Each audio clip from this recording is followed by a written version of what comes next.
in one of the games, it was a home game actually, where we and the boys on the field could hear fans yelling really unsavory things. When you're filming something like that and it's going on in the present, you think to yourself, this is still going on in 2014, this kind of degrading language and this kind of way of throwing remarks at kids just trying to play a sporting event.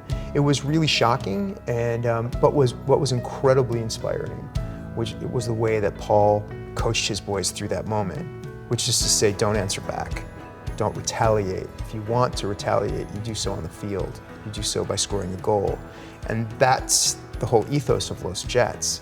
It's not about reacting to the things that are happening. It's about moving forward, and keeping the eye on the goal, and that's what Paul does with these boys.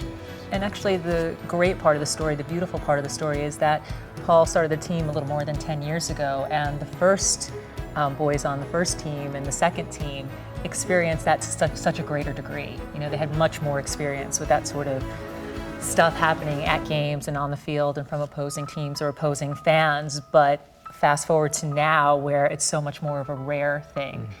That it does still exist, or that it may still exist, is obviously heartbreaking, but that we've gotten to the place where Paul has to deal much less with teaching them how to deal with that and how to go forward, I think is the great part of the story.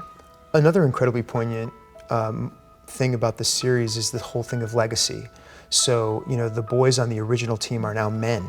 They're in their 20s, they have families.